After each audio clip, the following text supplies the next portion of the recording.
अस्सलाम वालेकुम। एक पाव माश की दाल में अगर एक पाव ही पालक हम ऐड कर दें तो ऐसी रेसिपी बन के तैयार होगी कि जिस वक्त आप खाएंगे आपका हाथ रोकना मुश्किल पड़ जाएगा। दाल को अच्छे तरीके से वॉश करके मैंने कढ़ाई में ऐड कर दिया और साथ ही पालक को भी धो के उसका पानी खुश्क करके हमने दाल के साथ मिक्स कर दिया। रेसिपी में अंत तक साथ रहिएगा और स्टेप बाय स्टेप अगर आपने मेरी रेसिपी को इसी तरीके से बनाया तो इतनी ज़बरदस्त अमेजिंग रेसिपी तैयार होगी। जिस वक्त आप इसे बना के रखेंगे और सब इसको खाएंगे तो ये जो दाल है ना ये चटनी बन जाएगी। इतने मज़े की ये रेसिपी बनेगी।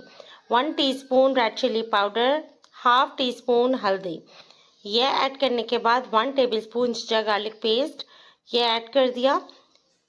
ये ऐड करने के बाद अब हमने इसमें डालना है पानी। पानी इतना डालेंगे कि हमारी दाल गल जाए और थोड़ा सा पानी इसमें रह जाए, बस इतनी दाल ऐड करेंगे। और अगर इनकेस पकाते वक्त हमारी दाल जो है ना वो गल गई और पानी खुश्क भी हो गया तो हम मज़ीद पानी इसमें ऐड कर सकते हैं। अब हम इसे करेंगे मिक्स करने के बाद इसको हमने रखना है पकने के लिए। इससे पहले अगर आपने मेरे चैनल को सब्सक्राइब नहीं किया तो प्लीज़ कर लीजिएगा और बेल का बटन ज़रूर प्रेस कीजिएगा ताकि आने वाली तमाम मेरी रेसिपी आप तक पहुंचे। यहाँ पर हमने क्या किया, चूल्हा खोल दिया। चूल्हा खोलने के बाद हमने इसको कैप लगा दिया ताकि इसमें जल्दी से उबाल आ जाए। जैसे ही इसमें उबाल आता है हमने एक दफ़ा इसको मिक्स कर दिया और मिक्स करने के बाद इसमें कैप लगा दिया। उस वक्त तक कैप लगाया जब तक दाल गल नहीं जाती। उससे पहले हम इसको बिल्कुल नहीं चलाएंगे, कुछ चलाने की ज़रूरत नहीं है। बस पानी भी बिल्कुल सही है, बिल्कुल धीमी आंच पे इसको रख दीजिएगा और इंशाल्लाह जिस वक्त हम इसे खोलेंगे तो ये गली हुई ही होगी। साथ साथ पालक और दाल दोनों हमने चढ़ानी है। ये देखें तकरीबन 15 से 20 मिनट हुए इसे पकाते हुए। दाल हमारी गल गई, बिल्कुल गल गई, वो तो देखने से ही पता चल रही है। जैसे ही ये गलती है अब हमने इसमें कुछ भी नहीं करना, इसमें घोटा भी नहीं लगाना। पानी इसका मुझे थोड़ा सा कम लग रहा है तो बस हमने क्या करना है, क्योंकि ये गाढ़ी बहुत ज़्यादा है और हमने चावल के साथ इसको खाना है तो इसमें हम थोड़ा सा पानी ऐड कर देंगे।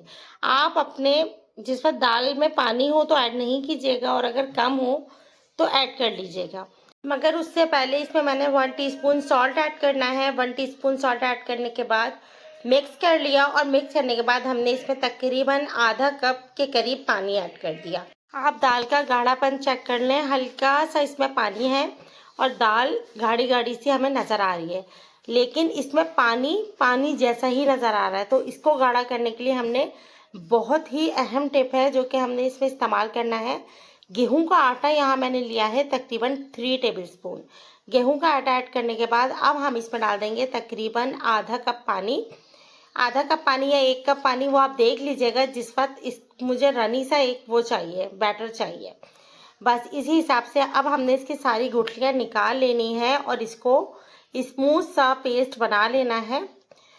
ये देखें एक बैटर सा तैयार हो गया, रनी सा इस तरह से चाहिए। इसमें तकरीबन आधा कप तो लगेगा, आधे से पौन कप। अब हमने क्या किया, छन्नी ली और छन्नी लेने के बाद हमने जितना भी आटा था छान कर इस दाल में ऐड कर दिया। ये देखें इस दाल में ऐड करने के बाद अब इसका जो गाढ़ापन है ना वो बहुत ज़बरदस्त आएगा। कोई भी दाल साग आप बना लें लेकिन किसी के अंदर भी आटा नहीं डलता और आटे से जो इसका फ्लेवर आएगा ना वो इसको दुगना, इसका फ्लेवर बहुत दुगना कर देगा। ज़रूर ट्राई कीजिएगा और फीडबैक दीजिएगा कि ये रेसिपी आपको कैसी लगी। इसका गाढ़ापन आप चेक करें। जिस वक्त आप इसे दाल के साथ या चावल के साथ खाएंगे आपका हाथ ही नहीं रुकेगा, ये इतने मज़े का बनेगा। बस ये हमारी रेडी है। अब हमने इसमें कुछ भी ऐड नहीं करना, इसको सिर्फ और सिर्फ दम पे बिल्कुल 2 दाने वाली आंच पे रखना है। और गाढ़ापन भी देख लीजिए कितनी ज़बरदस्त ये दाल रेडी हुई है। चलें इसको कैप लगा देंगे। कैप लगाने के बाद अब हम चलते हैं इसके बघार की तरफ। बघार में हमने कुछ भी नहीं करना है, एक छोटे साइज़ की प्याज लेनी है और प्याज को बिल्कुल बारीक कट कर लीजिएगा। एक फ्राई पैन में हमने 1/4 कप ऑयल डाला है। ऑयल आप कम या ज़्यादा अपनी मर्ज़ी से कर सकते हैं लेकिन ये ऑयल बिल्कुल मुनासिब रहेगा दाल में। जो प्याज कट करके रखी थी हमने वो प्याज ऐड कर दी। ऐड करने के बाद इसको हमने फ्राई करना है। बस इतना फ्राई कीजिएगा कि ये इसका कलर जो है ना वो डार्क की तरफ ना जाए, डार्क ब्राउन ना हो जाए। लाइट सा इसका कलर जैसे ही चेंज होता है हमने इसमें गोल वाली जो लाल मिर्चें होती हैं वो ऐड कर दी। लाल मिर्चें जो हैं वो बहुत मज़े की लगती हैं इस दाल के अंदर। खोल के इसलिए ऐड नहीं की, अगर आप चाहें तो खोल के भी ऐड कर सकते हैं, लेकिन बच्चे हैं उनको मिर्चें लगने लगेंगी अगर हमने खोल के ऐड की। तो साबुत ही ऐड कर दी। जैसे ही प्याज ने थोड़ा सा और कलर चेंज किया, हमने ज़ीरा ऐड कर दिया।